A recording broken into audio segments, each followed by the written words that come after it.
अस्सलामु अलैकुम वरहमतुल्लाहि वबरकातुहू।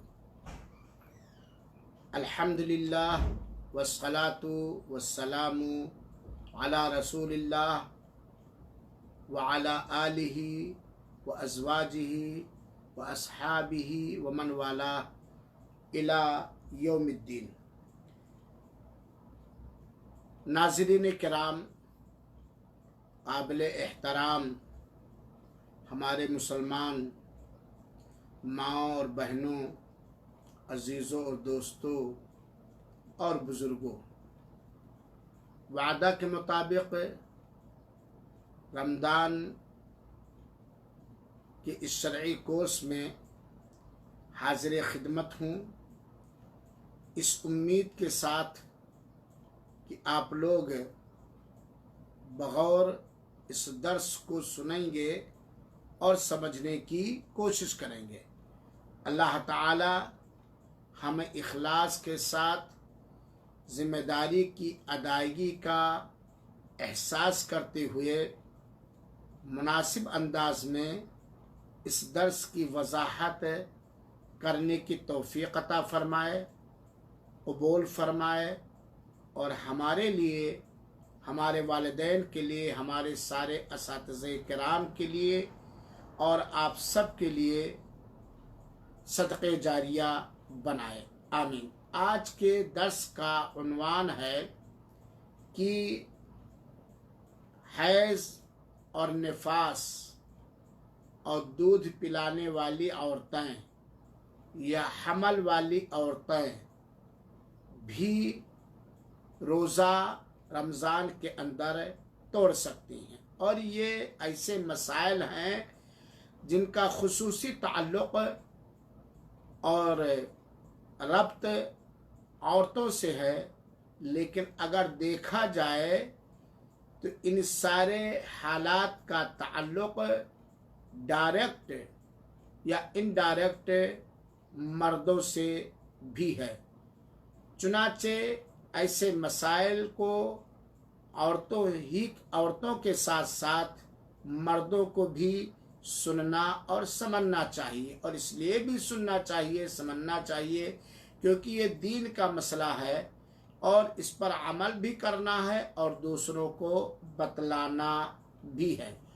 तो आइए सबसे पहले हम हैज़ और निफास के बारे में बतलाना चाहते हैं, या उन औरतों के बारे में बतलाना चाहते हैं जो हालत हैज़ में हूँ या हालत निफास में हूँ। आप जानते हैं कि हैज़, जिसको हमारे यहाँ माहवारी कहा जाता है या बहुत सारी जगहों पर इमसी कहा जाता है, और ये लड़कियों और औरतों के बुलूगत की निशानियों में से एक निशानी है, और ये अल्लाह ताला की एक कुदरत है कि अल्लाह ताला ने औरतों के अंदर ये चीज़ रखी है। और ये हैज़ का खून औरतों के जिस्म के लिए भी मुफीद है और बहुत सारी हैसियत से इसके अंदर अल्लाह की बहुत सारी हिकमतें हैं। और हैज़ का वक्त पर आना यह औरतों के सेहतमंद होने की निशानी है, और जब हमल हो जाता है तो यह हैज़ का खून, माहवारी का खून बंद हो जाता है, और हैज़ का खून काला होता है, बदबूदार होता है और वो स्याही माइल होता है। हैज़ की हालत में एक औरत के लिए शौहर से हम बिस्तरी करना हराम हो जाता है, नमाज पढ़ना हराम हो जाता है, बिना पर्दा के कुरान छूना हराम हो जाता है, खाने काबा का तवाफ़ करना हराम हो जाता है, और रोज़ा रखना भी उसके लिए हराम हो जाता है। तो ये हुआ हैज़ का मुख्तसर मफ़हूम। निफास ये बच्चों की पैदाइश से एक दिन या 2 दिन पहले कभी पानी की शक्ल में, कभी लेसदार मादे की शक्ल में शुरू होता है, और बच्चे की पैदाइश के बाद तक ये खून की शक्ल में औरतों की शर्मगाह से निकलता है, औरतों के बच्चेदानी से निकलता है, जिसका निकलना औरतों की सेहत के लिए बहुत ही मुफीद और कारगर है। और निफास के अंदर भी ये डिलीवरी से, बच्चे की पैदाइश से 1-2 दिन पहले कभी शुरू हो जाता है, कभी बच्चे की पैदाइश के वक्त शुरू होता है, कभी बच्चे के पैदाइश के बाद शुरू होता है। और ये भी काला होता है, गाढ़ा होता है, बदबूदार होता है और बच्चेदानी से ये खून निकलता है। इस हालत में भी औरत ना नमाज पढ़ सकती है, ना रोज़ा रख सकती है, ना शौहर से शर्मगाह में हमबिस्तरी करवा सकती है, कर सकती है, और ना खाने काबा का तवाफ़ कर सकती है, और बिना पर्दा के कुरान छू कर नहीं पढ़ सकती है। हैज़ की मुद्दत कम से कम 7 दिन होता है, किसी की 6 दिन होती है, किसी की 3 दिन होती है। बहरहाल ये पहचान औरतों को हैज़ और निफास का रखना चाहिए।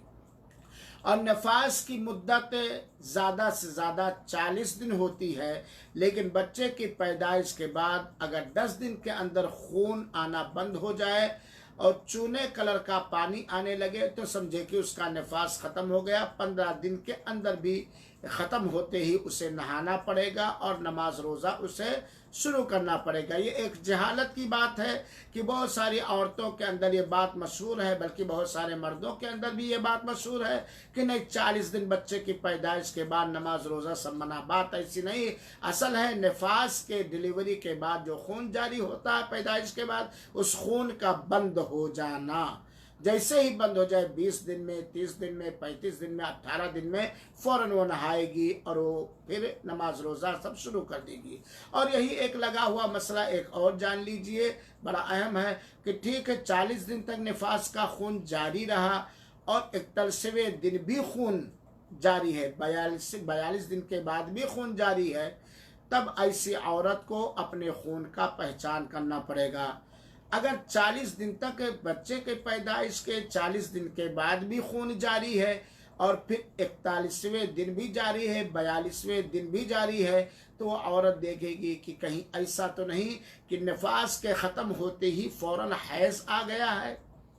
और नफास और हैज़ के खून की रंगत और महक और निकलने की जगह एक ही होती है, तो वो पहचान कर लेगी। अगर पहचान कर लेगी कि हैज़, तो फिर जब तक हैज़ का खून नहीं बंद होगा तो वो नमाज रोज़ा नहीं करेगी। लेकिन अगर नफास के 40 दिन तक खून जारी है, फिर उसके बाद भी 2-3 दिन तक खून जारी है और वो खून का रंग और बू बदला हुआ है, यानी फ्रेश खून की तरह है, तो माहवारी की खराबी है, जिसे इस्तिहाज़ा कहते हैं, वो नहा लेगी और पाक साफ हो जाएगी। तो हैज़ और नफास की हालत में एक औरत के लिए रोज़ा तोड़ना जायज़ ही नहीं, बल्कि रोज़ा तोड़ना उसके ऊपर फ़र्ज और वाजिब है। और हैज़ और निफास की हालत में रोज़ा रखना हराम और नाजायज़ है। रोज़ा रखना हराम और नाजायज़ है। इस पर हदीस से भी दलील है और सारे उलमा का इस बात पर इत्तिफाक है। चुनाचे अम्मा आयशा रज़ी अल्लाह ताला अन्हा फरमाती है, कुन्ना नहीदु अला अहदि रसूलिल्लाहि सल्लल्लाहु अलैहि वसल्लम, हमें अल्लाह के रसूल अकरम सल्लल्लाहु अलैहि वसल्लम के ज़माने में हैज़ आता था तो अल्लाह फ़नुअमरु बिक़दाइ सौमी वला नुअमरु बिक़दाइ सलाह, तो हमें नमाज के क़ज़ा करने का, इस मुद्दत में छूटी हुई नमाज़ों के क़ज़ा करने का हुक्म नहीं दिया जाता था। अलबत्ता हैज़ की हालत में छूटे हुए रोज़ों की क़ज़ा करने का हुक्म दिया जाता था। तो इससे पता चला कि हालत हैज़ में औरत का रोज़ा रखना जायज़ नहीं, चाहे वो दिन में, मान लिया सुबह से औरत रोज़ा थी, 12 बजे हैज़ शुरू हो गया तो रोज़ा तोड़ देगी, वो रोज़ा तोड़ देगी। अगर रखेगी तो उसका, यहाँ तक कि अगर सूरज डूबने से चंद मिनट पहले हैज़ का आना शुरू हो गया तब उसका रोज़ा हराम हो जाएगा। उस दिन वो हैज़ के बाद, रमज़ान के बाद उसका क़ज़ा करेगी।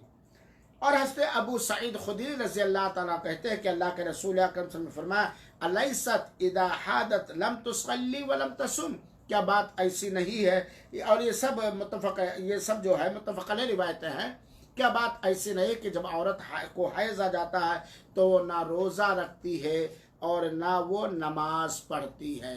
तो हैज़ की हालत में रोज़ा तोड़ना वाजिब और फ़र्ज़ है, चाहे वो दिन फजर सुबह सादिक के बाद सूरज डूबने के बीच में कभी भी आ जाए वो रोज़ा तोड़ देगी और उतने दिन तोड़े रहेगी जितने दिन उसका हैज जारी रहेगा। उस मुद्दत की नमाज की क़ज़ा नहीं है, अलबत्ता उस मुद्दत की रोज़े की क़ज़ा है। और यहीं से एक बात और जान लीजिए, हालतें हैं जो किसी औरत का 3 दिन रहता है, किसी औरत का 6 दिन रहता है, किसी औरत का 7 दिन रहता है। इस मुद्दत में छूटी हुई नमाज की क़ज़ा करने का हुक्म अल्लाह के रसूल अकरम सल्लल्लाहु अलैहि वसल्लम ने नहीं दिया है। तो आज जो फतवा बहुत सारे लोग देते हैं क़ज़ाए उम्री की, कि उम्र में जो नमाज छूटी है उसकी क़ज़ा करने की, वो भी बुनियाद बात है। उसके लिए तौबा और इस्तिग़फ़ार है।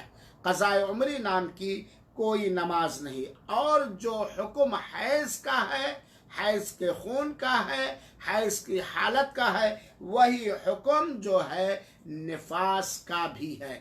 हैज़ और निफास का भी वही हुक्म है। चुनांचे अगर कोई हालत हैज़ में, हालत निफास में अगर औरत रोज़ा रखती है तो ऐसी सूरत में वो गुनहगार होगी। और वो जानती है मसला, और वो जान गई कि हैज़ की हालत में रोज़ा नहीं रखना है, निफास की हालत में रोज़ा नहीं रखना, वो मसला जान गई, इसके बावजूद वो भी रखती है रोज़ा, तो गुनहगार होगी और उसका रोज़ा सही नहीं होगा और उसके बदले उसे क़ज़ा भी करना पड़ेगा। जानबूझ के रोज़ा रखती है तो उसे तौबा भी करना पड़ेगा। रहा एक मसला और इससे जुड़ा हुआ कि अगर मान लिया एक औरत सहरी की और फजर की नमाज पढ़ी, पाक हालत में थी, 11 बजे दिन के या सूरज डूबने से 2 घंटा पहले उसे हैज़ आ गया या निफास शुरू हो गया, तो अब वो तो रोज़ा तोड़ देगी।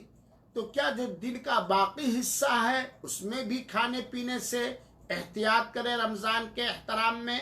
तो इस सिलसिले में उलमाए किराम की 2 राय हैं। कुछ उलमा कहते हैं वो एहतराम करे, ना खाए पिए, और कुछ उलमा कहते नहीं, जब उसका रोज़ा ही सही नहीं है तो क्यों नहीं खाएगी, क्यों नहीं पिएगी। चुनांचे अल्लामा इब्न उथैमीन रहमतुल्लाह अलैह की दलील के एतबार से फतवा ज़्यादा राजे लगता है कि अगर दिन में हैज़ आ गया या निफास शुरू हो गया तो बाकी दिन वो बिल्कुल खा पी सकती है। हाँ, आम हालात में भी ये मना है और ऐसी हालत में भी ये मना है कि एहतियात करे कि रोज़ों के सामने, रोज़ेदारों के सामने वो ना खाए। ये हुआ हैज़ और निफास का मसला।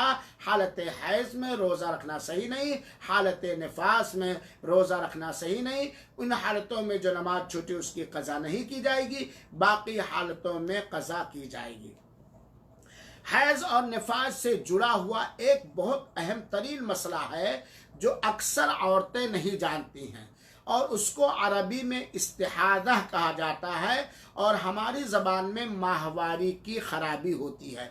बीमारी की वजह से या शैतान के कचोके देने की वजह से औरत के जिस्म में एक रग होती है जो फट जाती है और खून आते रहता है। औरत के जिस्म से 3 तरह का खून आता है, एक है हैज़ और एक है निफास। इसकी पहचान औरतें जान ले, हैज़ और निफास का खून बच्चेदानी से निकलता है, काला या स्याही माइल होता है, बदबूदार होता है ना। तो इस हालत में औरत नापाक होगी, ना नमाज पढ़ सकती, ना रोज़ा रख सकती, ना खाने काबा का तवाफ कर सकती है, और ना डायरेक्ट ऐसे कुरान उठा करके नहीं, हाँ हाथ में अगर पढ़ना जरूरी तो हाथ में दस्ताना वगैरह पहन के कलम वगैरह से पेश करके पढ़ सकती, ज़बानी पढ़ सकती। एक हालत है जिसे इस्तिहादा कहा जाता, माहवारी की खराबी। माहवारी की खराबी में औरत के जिस्म से निकला हुआ खून, शर्मगाह से निकला हुआ खून काला नहीं होता बल्कि ये सुर्ख होता है। उसमें बदबू नहीं होती बल्कि वो फ्रेश खून, साफ खून के जैसे हाथ कट जाए खून निकले, पैर कट जाए खून निकले। इस्तिहाजा या जिसे माहवारी की खराबी, औरतें कहती कि महीना सही नहीं रहता। तो ऐ मेरी माँ और बहनों, और ऐ मेरी माँ और बहनों के गार्जियनों, ये सारे ऐसे मसाले हैं जो जानना जरूरी है, बहुत ही जरूरी है। माहवारी की खराबी है तो माहवारी की खराबी में औरत, इस्तिहाजा की हालत में माहवारी की खराबी में औरत पाक औरत के हुक्म में है। वो नमाज भी पढ़ेगी, वो रोज़ा भी रखेगी, वो खून की हिफाजत करे, खाने काबा का तवाफ भी करेगी, कुरान भी पढ़ेगी और शौहर के लिए वो हलाल होगी।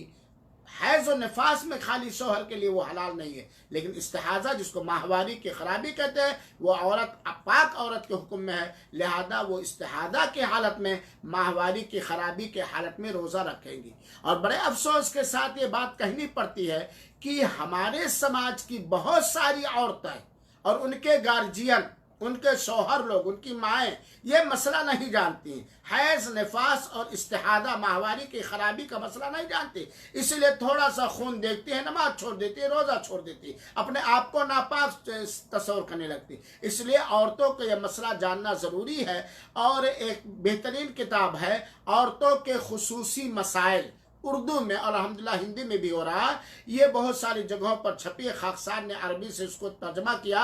ये औरतों को ज़रूर पढ़ना चाहिए। औरतों के ऊपर फ़र्ज़ और लाजिम है कि अपने जिस्म से जुड़े, अपने से मुताल्लिक़ मसाइल का इल्म हासिल करें, ये बहुत ज़रूरी है। और बड़े अफसोस के साथ ये भी अर्ज़ करना पड़ता है कि बहुत सारी बच्चियाँ निस्वा स्कूलों से फारिग हो जाती हैं, लेकिन हैज़ के मसाइल वो नहीं जानती, निफास के मसाइल वो नहीं जानती, माहवारी के खराबी के मसाइल वो नहीं जानती, पर्दे के मसाइल नहीं जानती, शौहर के साथ हुकूक के मसाइल नहीं जानती, वगैरह वगैरह। तो हैज़ और निफास की हालत में रोज़ा रखना सही नहीं है और ये रोज़ा तोड़ दिया जाएगा, बाद में कज़ा किया जाएगा। आइए वो लोग जिनके लिए रोज़ा तोड़ना जायज़ है, उन्हीं में से मुख्तलिफ हालात के एतबार से वो औरतें भी हैं जो हमल की हालत में हों, या वो औरतें हैं जो अपने शीरखार दूध पीते बच्चे को दूध पिलाती हों। हमल वाली औरतें और दूध पिलाने वाली औरतों के लिए भी अगर हालत हमल में, दूध पिलाने की हालत में उनको जिस्मानी नुकसान पहुंचने का यकीन या अंदेशा या ख़तरा है, या बच्चे को जिस्मानी नुकसान पहुंचने का ख़तरा या अंदेशा, या किसी ने बताया कि है कि दूध कम होगा वगैरह वगैरह, तब ऐसी हालत में हमल वाली औरतों को, दूध पिलाने वाली औरतों के लिए भी रोज़ा तोड़ना जायज़ है। और यहाँ एक बात और आप जाए, तसाहुली और सुस्ती करना बेहतर नहीं, क्योंकि यह रमज़ान मुबारक का रोज़ा है और आप हालत हमल में, हमल की हालत में, चाहे हमल की शुरुआती वक्त हो या बीच का हो या आखिर हो, और दूध पिलाने की हालत में आप ज़्यादा समझती हैं कि आप अगर रोज़ा रखने की ताकत रखती हैं कि नहीं रखती हैं, दूसरों के कहने की वजह से नहीं। अगर आप हमल की हालत में, रोज़ा दूध पिलाने की हालत में रोज़ा रखने की ताकत रखती हैं, रोज़ा रखने से बच्चे के ऊपर कोई, बच्चे के दूध पिलाने में कोई कमी नहीं आती, आपके जिस्म पे कोई नुकसान नहीं होता, आपको कोई मशक्क़त नहीं होती, तो आपको रोज़ा रखना वाजिब, आगे बात आ रही। लेकिन अगर रोज़ा असर कर जाता है, रोज़ा रखने से हमल वाली औरत की सेहत पर काबिल एतमाद डॉक्टरों, मुसलमान काबिल एतमाद ईमानदार डॉक्टरों के कहने से या खुद जिस्मानी तजर्बा से ये पता चलता कि रोज़ा रखेंगी तो नुकसान होगा, बच्चे को जो पेट में है उसको, या हमारे जिस्म को, हमारी जिस्मानी तवानाई ख़त्म हो जाएगी, या दिगर दूसरी परेशानियां जिस्मानी या बीमारियां आ जाएंगी, या बच्चे का पेट नहीं भरेगा वगैरह वगैरह, तब रोज़ा तोड़ना जैसे। लेकिन आप अगर रखने की ताकत रखते तो आप रोज़ा रखेंगी, आपके ऊपर रोज़ा रखना फ़र्ज़ है। तो हमल और दूध पिलाने वाली औरतों के लिए रोज़ा तोड़ना जायज़ है, किन शर्तों के साथ, किन हालतों में, वो मैं आगे बयान कर रहा हूँ, ज़रा गौर से सुनेंगे। दलील हज़रत अनस बिन मालिक अल-काबी रज़ी अल्लाह ताला अन्हु नबी करीम सल्लल्लाहु अलैहि वसल्लम से रिवायत करते हैं कि अल्लाह के रसूल अकरम सल्लल्लाहु अलैहि वसल्लम ने फरमाया, इन्नल्लाह वदा अनिल मुसाफिर शत्र सलाह व अनिल मुसाफिर वल हामिल वल मुर्दिई अस्सौमा और अस्सियामा। और ये रिवायत मुसद अहमद की है और अल्लामा अलबानी रहमतुल्लाह अलैह ने सही सुनन के अंदर, सही सुनन के अंदर, अल्लामा अलबानी रहमतुल्लाह ने सही इब्न माजा के अंदर, सही सुनन तिरमिज़ी के अंदर इस रिवायत को सही करार दिया। ये रिवायत सही है। अल्लाह के रसूल ने फरमाया कि अल्लाह ताला ने मुसाफिर से आधी नमाज कम कर दी है, 4 रकात वाली, और इसी तरीके से मुसाफिर, हमल वाली औरत और दूध पिलाने वाली औरत से रमजान के रोजे भी माफ कर दिया। अदा करना उनके ऊपर वाजिब नहीं बल्कि उनकी कज़ा की जाएगी। और ये रिवायत जिससे सही सुन्ने इब्न माजा के अंदर अल्लामा अलबानी रहमतुल्लाह अलैह ने सही करार दिया। चुनाचे अगर हमल वाली औरत या दूध पिलाने वाली औरत रोज़ा रखने की वजह से अपने लिए नुकसान जिस्मानी महसूस कर रही है या बच्चे के लिए नुकसान महसूस कर रही है, तब ऐसी सूरत में हमल वाली औरत और दूध पिलाने वाली औरत दोनों के लिए रोज़ा तोड़ना बिना शक व शुबहा जायज़ है। जितने दिन वो रमज़ान में तोड़े रहेगी उतने दिन की बाद में उनको कज़ा करना पड़ेगा, खाली कज़ा करना पड़ेगा। ये तो आम मसला हुआ। अब आइए थोड़ा बारीकी के साथ हम देखें कि हमल वाली औरतों और दूध पिलाने वाली औरतों के 3 हालात हैं। वो 3 हालात हमल वाली औरतों, रमज़ान मुबारक के अंदर हमल वाली औरतों और दूध पिलाने वाली औरतों के 3 हालात हैं। और आपने 2 रोज या 3 रोज पहले एक दर्स सुना है। वो हालात वही जो बीमार के हालात हैं, जो बीमार के 3 हालात हैं वही हालात हमल और दूध पिलाने वाली औरतों के भी हैं। आइए मैं बतलाना चाहता हूँ हमल वाली औरतों और दूध पिलाने वाली औरतों की पहली शक्ल ये है, पहली हालत ये है कि अगर उन दोनों को रमज़ान के रोज़े रखने की वजह से सिर्फ अपने ऊपर खतरा है, अपने ऊपर वो अंदेशा महसूस करती, बच्चे पर नहीं, अपने ऊपर खतरा वो महसूस करती हैं, तो उनका हुक्म वही है जो मरीज का हुक्म है। यानी जिस तरह एक मरीज बिना मशक्क़त के, बिना किसी जिस्मानी तकलीफ के वो रोज़ा रख सकता है, तब ऐसी सूरत में उनको रोज़ा रखना पड़ेगा, रोज़ा तोड़ना हराम है। चुनाचे ये पहली शक्ल बनकर निकलती है कि अगर हमल वाली औरत और दूध पिलाने वाली औरत को रोज़ा रखने की वजह से अपने ऊपर कोई खतरा नहीं है, कोई मशक्क़त नहीं है, कोई नुकसान का अंदेशा नहीं, तब ऐसी सूरत में रोज़ा तोड़ना हराम और नाजायज़ होगा। उन्हें रोज़ा रखना ही पड़ेगा। क्यों रखना पड़ेगा? ये नहीं कि खाली हमल है तो रोज़ा नहीं रखेंगे या दूध पिला रही तो रोज़ा नहीं रही, और अक्सर समाज के अंदर चीज़ है। क्यों हराम है? क्योंकि आप रोज़ा रखने की ताकत रखते, कोई मशक्क़त नहीं है आपको, कोई परेशानी नहीं है आपको, कोई तकलीफ नहीं है आपको, आपके जिस्म को कोई नुकसान नहीं है, तो ऐसी सूरत में आपको रोज़ा रखना ही पड़ेगा, रोज़ा तोड़ना जायज़ नहीं है। दूसरी हालत कि अगर हमल वाली औरत या दूध पिलाने वाली औरत को रोज़ा रखने में मशक्क़त है, लेकिन ऐसी मशक्क़त और परेशानी है कि वो बर्दाश्त करके रोज़ा रख सकती है, नुकसान नहीं, इसी मशक्क़त है, परेशानी है और वो काबिले बर्दाश्त परेशानी है, ऐसी परेशानी है, ऐसी तकलीफ है कि वो बर्दाश्त कर सकती है, जिस्मानी कोई नुकसान नहीं पहुंच सकता, ना उसको ना उसके बच्चे को, तब ऐसी सूरत में रोज़ा रखना नापसंदीदा काम है, तोड़ देना ज़्यादा अच्छा है। लेकिन अगर वो रोज़ा रख ले तो उसका रोज़ा हो जाएगा, क्योंकि ऐसी मशक्क़त है जो काबिले बर्दाश्त है, काबिले सब्र है, तो रोज़ा ना रखे तो बेहतर है, लेकिन बाद में क़ज़ा करना ही पड़ेगा। ये बात याद रहे, रमज़ान के रोज़े की अदायगी फ़ौरन उसके लिए वाजिब नहीं होगी इसी सूरत में, इन बाद में क़ज़ा करना पड़ेगा। और अगर वो जानते कि बाद में क़ज़ा करने में मशक्क़त हो जाएगी, हम क़ज़ा तो उसको रखना ही पड़ेगा। तीसरी हालत है कि हमल वाली औरत या दूध पिलाने वाली औरत की पोजीशन ये है कि अगर वो रोज़ा रखे तो नाकाबिले बर्दाश्त तकलीफ का सामना करना पड़ेगा, ऐसी मशक्क़त का सामना करना पड़ेगा जो काबिले बर्दाश्त है ही नहीं। साथ ही साथ उस औरत के जिस्म को भी नुकसान पहुंचने का अंदेशा या यकीन है और बच्चे को भी नुकसान पहुंचने का अंदेशा और यकीन है, तब ऐसी सूरत में उस हमल वाली औरत और दूध पिलाने वाली औरत का रोज़ा रखना हराम और नाजायज़ हो जाएगा, रोज़ा रखना हराम और नाजायज़ होगा। ये मशक्क़त, ये चीज़ें मैंने बताई। दूसरी हालत ये तो अपने ऊपर के बारे में था ना, कि अपने जिस्म के ऊपर अगर वो तकलीफ महसूस करती है, मशक्कत महसूस करती है। दूसरी हालत ये होगी कि अगर दूध पिलाने वाली औरत, या बल्कि आप यूँ समझ लीजिए, पहली हालत जो होगी, अब खुलासा में बता देता कि अगर कोई औरत हमल की हालत में है या अपने बच्चे को दूध पिला रही है और रोज़ा रखने से उन दोनों को अपने जिस्म पर कोई खतरा है, तब उसकी हालत मरीज की तरह होगी। अगर वो आसानी से रोज़ा रख सकते, उसे कोई मशक्क़त और परेशानी नहीं है, तो रोज़ा तोड़ना हराम है। और अगर उसे मशक्क़त है लेकिन काबिल बर्दाश्त मशक्क़त है, तब ऐसी सूरत में रोज़ा ना रखना बेहतर है, और अगर रख लिए तो उसका रोज़ा अदा हो जाएगा।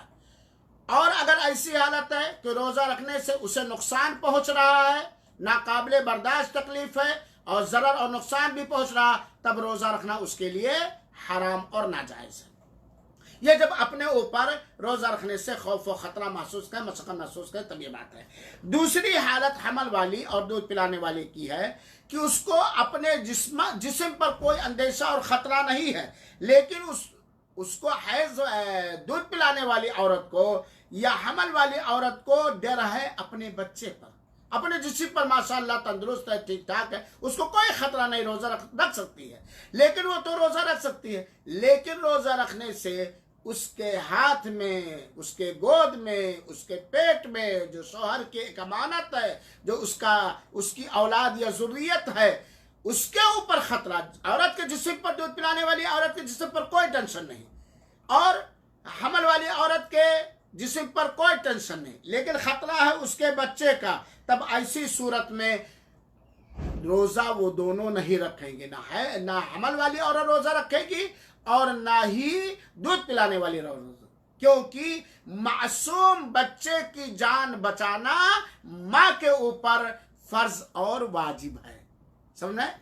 औरत है, हमल की हालत में है या दूध नहीं है, वो अपना तो रोज़ा रखे, उसके जिस्म पर कोई असर नहीं पड़ेगा, रोज़े का कोई तकलीफ नहीं होगी, लेकिन बच्चे को तकलीफ हो रही है जो पेट में है या बाहर आ चुका है, तब ऐसी सूरत में वो रोज़ा तोड़ देगी लाजमी तौर पर, क्योंकि मासूम बच्चे की हिफाजत करना उसके ऊपर फर्ज और वाजिब है। बाद में वो कज़ा करेगी, सिर्फ कज़ा करेगी, खाना वगैरह नहीं खिलाएगी। हमल वाली औरत या दूध पिलाने वाली औरत की तीसरी हालत क्या है? हमल वाली औरत या दूध पिलाने वाली औरत दोनों को खतरा है, अपने ऊपर भी रोज़ा रखने से और अपने बच्चों के ऊपर भी, और नुकसान का अंदेशा है।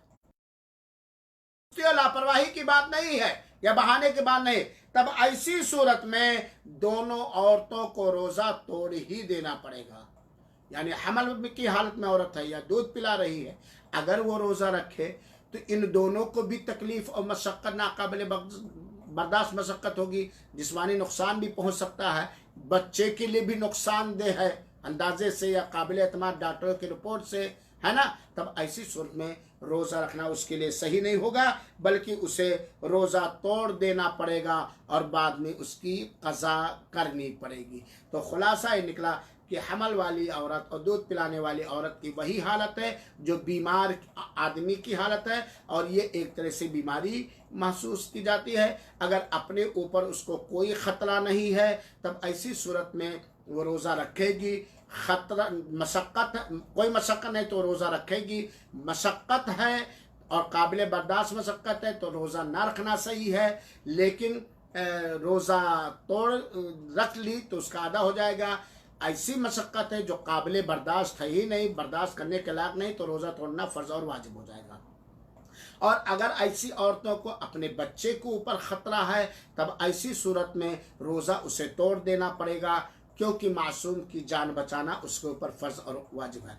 और अगर ये हालत है कि ख़ुद उसको जिस्मानी मशक्क़त, नाकाबिल बर्दाश्त मशक्क़त है या जिस्मानी नुकसान पहुँचने का ख़तरा है, और बच्चे को भी तकलीफ़ होगी, नुकसान पहुँच जाएगा, तब ऐसी सूरत में उसके लिए रोज़ा रखना जायज़ और दुरुस्त नहीं है। और ये औरतें जो हमल और दूध पिलाने वाली हैं, ये बाद में रोज़े अगला रमज़ान आने से पहले रोज़े की सिर्फ क़ज़ा करेंगी। बहुत सारे उलमा ये फतवा देते हैं कि रोज़े की क़ज़ा भी करेगी और हर दिन के बदले एक मिस्कीन को खिलाएगी। है इख्तलाफ, लेकिन अल्लामा इब्न उथैमीन रहमतुल्लाह अलैह ने यही फरमाया है कि सही बात यह है कि उसे सिर्फ क़ज़ा करना पड़ेगा और अलग से मिस्कीन को खाना नहीं खिलाना पड़ेगा। तो यह हो गया हमल और दूध पिलाने वाले। उन लोगों के लिए भी रोज़ा तोड़ना जायज़ है। आगे मैं चैप्टर ले रहा हूं। उन लोगों के लिए भी रोज़ा तोड़ना जायज़ है जिनको रोज़ा तोड़ने पर जबरदस्ती मजबूर कर दिया गया हो। एक मर्द है, एक औरत है, जिसको उसके दुश्मनों ने मजबूर कर दिया, जान की धमकी दे करके, बेइज्जती की धमकी दे करके मजबूर कर दिया कि तुम रोज़ा तोड़ो। मिसाल के तौर पर तलवार लिए कोई खड़ा है, रोज़ा तोड़ वरना गर्दन मार दूंगा, और इस आदमी को यकीन है कि ये मजाक नहीं कर रहा बल्कि मार देगा। अगर इसके सामने मैं रोज़ा नहीं तोड़ूंगा या नहीं तोड़ूंगी तो मार देगा, या इस तरह की कोई जबरदस्ती तोड़ा रहा, तब ऐसी सूरत में ऐसे मजबूर का रोज़ा तोड़ देना जायज़ है और बाद में उसे क़ज़ा भी नहीं करना पड़ेगा। बस शर्त यह है कि उसका जर्रा बराबर मंशा या चाहत रोज़े तोड़ने के बारे में ना हो। जैसे मिसाल दे रहा हूं, कोई मर्द है, कोई जालिमा औरत आई और तलवार नंगी लेकर के खड़ी हो गई कि तू मेरे साथ बदफेली कर, जिना कर, वरना तेरी गर्दन मार दूंगा, मार दूंगी। और वो शुरू से लेके आखिर तक बिल्कुल दिल से राजी नहीं है, बिल्कुल मजबूर और बेबस हो गया, तो जान बचाने के लिए उसने कर लिया और जना कर लिया और रोज़ा टूट गया। तो ऐसी सूरत में बाद में वो रोज़ा रखेगा, पूरा दिन रोज़ा रखेगा, उसे उस दिन का क़ज़ा भी नहीं करना पड़ेगा। इसी तरीके से कोई बेचारी औरत है, मजबूर और बेबस है, शौहर उसका जालिम है, रमजान के दिन में भी उससे हम बिस्तरी करने पर मजबूर कर दिया, मार के, धमकी दे के, वगैरह वगैरह, और वो शुरू से लेके आखिर तक रोजा तोड़ने के लिए रमजान में बिल्कुल अंदर से या बाहर से राजी नहीं है, और जबरदस्ती शोहर ने उससे साथ हम बिस्तरी करके रोजा तोड़ दिया। अगर औरत शुरू से लेकर आखिर तक दिल से राजी नहीं है तो यकीनन वो गुनहगार भी नहीं होगी, ये जालिम शोहर गुनहगार होगा, और उस दिन के बदले उसको, उस औरत को क़ज़ा भी नहीं करना पड़ेगा, उसका रोजा हो जाएगा, वो मगरिब तक दिगर कामों से वो बचे रहेगी। तो अगर किसी को कोई मजबूर करके जबरदस्ती जान, माल, इज्जत, आबरू की जालिमाना अंदाज से धमकी देकर, और धमकी में सच्चाई भी हो, ये ना कि हंसी मजाक हो, तो ऐसी सूरत में अगर किसी से जबरदस्ती रोजा तोड़वा दिया जा रहा है तो उसका रोजा रखना सही होगा, उसकी क़ज़ा भी नहीं करनी पड़ेगी और वो गुनहगार भी नहीं होगा। दलील क्या है? अल्लाह ताला ने फरमाया, मन कफर बिल्लाहि मिन बाद ईमानी, जिसने ईमान लाने के बाद अल्लाह का इनकार किया, इल्ला मन उकरिहा व क़ल्बुहु मुतमइन्नुन बिल ईमान, सिवाय उस शख्स के जिससे जबरदस्ती कुफ्र करवाया गया लेकिन ईमान के बारे में उसका दिल मुतमईन है। वलाकिन मन मुतमइन्न बिल ईमान वलाकिन मन शरह बिल कुफ्र सदरन फ़अलैहिम गज़ब मिनल्लाह, लेकिन जो बिल्कुल कुशादा दिली के साथ, दिल के इत्मीनान के साथ कुफ्र किया तो उसके ऊपर गज़ब हो। तो गोया जिसने कुफ्र किया राजी बरजा हो करके, उसके ऊपर अल्लाह का गज़ब होगा और उसके लिए अजीम तरीन अजाब होगा। लेकिन जिससे जबरदस्ती कुफ्र करवाया जा रहा है और वो दिल से बिल्कुल ईमान पसंद करता, ईमान से राजी है, कुफ्र को नापसंद करता, बिल्कुल तैयार नहीं कुफ्र करने के लिए, तो मजबूर हुआ, तो उसके ऊपर अल्लाह का गज़ब नहीं होगा और उसे अजाब अजीम नहीं होगा। जब कुफ्र का यह मसला है तो रोज़े का मसला तो इससे और ज़्यादा कहीं आसान है। चुनांचे अगर किसी से कोई ज़बरदस्ती रोज़ा तोड़वा रहा है तो ऐसी सूरत में वो रोज़ा तोड़ देगा या तोड़ देगी और उसका रोज़ा बाद में क़ज़ा भी नहीं करना पड़ेगा, ना फिदिया ही देना पड़ेगा। गुनहगार होगा, जालिम होगा रोज़ा तोड़ देने वाला आदमी, चाहे वो मर्द हो, तोड़वा देने वाला आदमी चाहे वो मर्द हो या औरत। इसी तरीके से उस मर्द और औरत के लिए भी रमजान के दिनों में रोजा तोड़ना जायज और हलाल है, जो किसी गैर की अहम जरूरत पूरी करने के लिए रोजा तोड़ता है। जो किसी गैर की अहम तरीन जरूरत पूरी करने के लिए रोजा तोड़ता है, तो ऐसी हालत में ऐसे आदमी और औरत का रोजा तोड़ना इस्लाम ने जायज करार दिया। मिसाल के तौर पर कि कोई मासूम बच्चा है या कोई आदमी है, आदमी, मुसलमानों की जान की हिफाजत की बड़ी अहमियत है इस्लाम के अंदर। कुएं में गिर गया बच्चा मासूम या कोई आदमी, या तालाब में डूब रहा है और उसके निकालने की ताकत और हुनर जैद को खाली आता है, जैद नामी आदमी को खाली आता है, और उस डूबते हुए बच्चे या आदमी को निकालने के लिए रोजा तोड़ना जरूरी हो गया। अगर रोजा ना तोड़े तो वो नहीं निकल पाएगा। तब ऐसी सूरत में उस डूबने वाले आदमी या मासूम बच्चे की जान जो डूब रहा है उसके बचाने के लिए रोजा तोड़ना जायज ही नहीं बल्कि हालात के हिसाब से वाजिब हो जाएगा। यानी अगर शक्ल यह है कि एक डूबने वाले को एक जलने वाले को उसकी जान बचाने वाले, एक मुसलमान डूबने वाले, एक मुसलमान जलने वाले आदमी की जान बचाने के लिए रोजे की हालत में अगर बिना रोजा तोड़े हुए उसकी जान नहीं बचाई जा सकती है,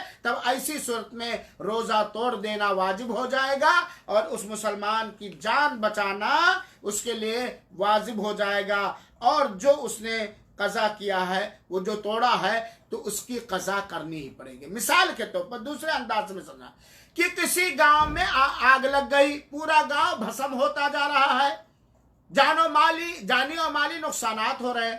आग बुझाने वाले रमजान के मौके पर पहुंचे, आग की तपिश की वजह से अब अगर वो रोजा रख करके बुझा ले जाते हैं तब तो बड़ी अच्छी चीज है, बिना किसी जिस्मानी नुकसान का अंदेशा महसूस किए हुए, बिना किसी नाकाबिले बर्दाश्त तकलीफ का एहसास किए हुए।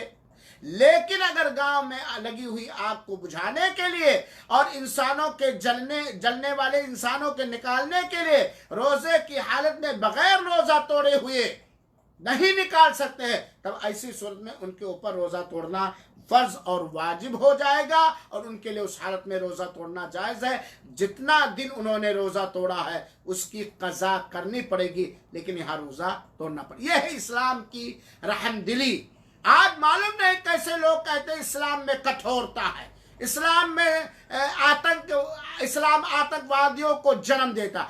ऐ मेरे मुसलमान भाइयों आप सब, और ऐ दुनिया के इस्लाम के दुश्मन लोगों, इनकार करने वाले लोगों, सारे के सारे लोगों, अगर आप इस्लाम को पढ़ेंगे, इस्लाम के हकाम और फरामीन को समझे जाएंगे, तो आपको यकीनन बबागे दोहल ये ऐलान करना पड़ेगा, लिखना करना पड़ेगा, ट्वीट करना पड़ेगा कि अगर कोई रहमदिल जिसके अंदर इंसानियत है, जिसके अंदर बड़प्पन है, जिसके अंदर समानता है, सम्मान है, इज्जत है, जिसके अंदर दया, कृपया और रहमदिली है, वो अकेले एक ही दीन है और वो दीन सिमावी ईश्वरीय धर्म इस्लाम है। ये इस्लाम है। देखो, रोजा बहुत महत्वपूर्ण उपासना है, बड़ी अहम इबादत है। आदमी रोजे की हालत में है लेकिन एक की जान जल रही है। अब अगर उसकी जान बचाना उसके ऊपर वाजिब है, क्योंकि वही बचाने वाला, कोशिश करने वाला, और उसकी जान बचाने के लिए अगर रोजा तोड़ने की जरूरत पड़ गई, बगैर रोजा तोड़े वो जान नहीं बचा सकता, तो रोजा तोड़ना उसके ऊपर फर्ज और वाजिब है। बाद में उसकी पूर्ति कर लेगा और कज़ा कर लेगा। और दूसरे धर्मों में कठोरता देखो, मैं टिप्पणी नहीं करता, सर देखो, अपने पिता को दुनिया की अग्नि में, अपने बाप को आग में लोग जलाते हैं, दरिया में लोग फेंक देते हैं, समंदरों में फेंक देते हैं। इससे बढ़कर कठोरता क्या हो सकता है? बल्कि दुनिया के अंदर बहुत सारे मजहब और बहुत सारे धर्म तो ऐसे पाए जाते हैं कि पति के देहांत के बाद पत्नी को दूसरा व्यवहार करने का अधिकार नहीं है, वो पति के चिता में जाकर जल जाए, मर जाए। तो इस्लाम में रहमदिली है, रोज़ा फर्ज है लेकिन रहमदिली के साथ। इसी तरीके से उन लोगों के लिए भी रोज़ा तोड़ना जायज़ है जो रोज़े से हैं, लेकिन दिन के किसी हिस्से में इतनी तेज प्यास लग गई जो बिल्कुल बर्दाश्त करने के लायक नहीं। नहा लिया फिर भी नहीं बर्दाश्त हो रहा, ठंडा कपड़ा ऊपर डाल लिया फिर भी नहीं बर्दाश्त हो रहा, कूलर चला करके बदन भिगो करके लेट गया फिर भी नहीं, कपड़ा भिगो के सर पे रख लिया, एसी में लेट गया फिर भी नहीं। यानी रोज़े की हिफाजत पूरे करने के लिए जो भी दुनियावी वसाइल उसके पास है, सारा इंतजाम करने के बाद उसकी प्यास जा ही नहीं, जान निकलने वाली है, जिस्मानी नुकसान पहुंचने का खतरा। और यही हाल भूख, इतनी भूख लग गई, इतनी प्यास लग गई कि अब रोज़ा तोड़ना है, ना तोड़े तो जान जाने का खतरा है, जिस्मानी नुकसान पहुंचने का खतरा। तो ऐसी सूरत में भी ऐसे आदमी के लिए रोज़ा तोड़ना जायज़ है। मिसाल के तौर पर एक मर्द या एक औरत रोज़े की हालत में अपनी गुजाराने ज़िंदगी के लिए मेहनत और मजदूरी बेचारे करते, या घर में है या सफ़र करना पड़ा, मतलब बाजार जाना पड़ा, धूप तेज़ है, गर्मी बहुत तेज़ है, प्यास बड़ी सख्त लग गई। ठीक है, आके नहा लिया, कुल्ली कर लिया, सर में पानी डाल लिया, भीगे कपड़े डाल लिया, भीगी ज़मीन पर लेट गया, एसी चला लिया, कूलर चला लिया, भीगे तर कपड़े को ओढ़ के लेट गया, फिर भी प्यास उसकी नहीं। हलाकत में ना डालो, अपने आप को हलाकत में ना डालो। इसी तरीके से उस आदमी के लिए भी रोज़ा तोड़ना रमजान के दिनों में जायज़ है जिसको रोज़ा तोड़कर इस्लाम की खिदमत के लिए, इस्लाम की सरबलंदी के लिए तकवा हासिल करना मकसूद है। मिसाल के तौर पर एलाए कलिमतिल्लाह के लिए जंग हो रही है, मैदान जिहाद में है, और अगर रोज़ा के साथ जिहाद कर रहा है तो जिस्मानी कमजोरी और मजबूरी आ सकती है।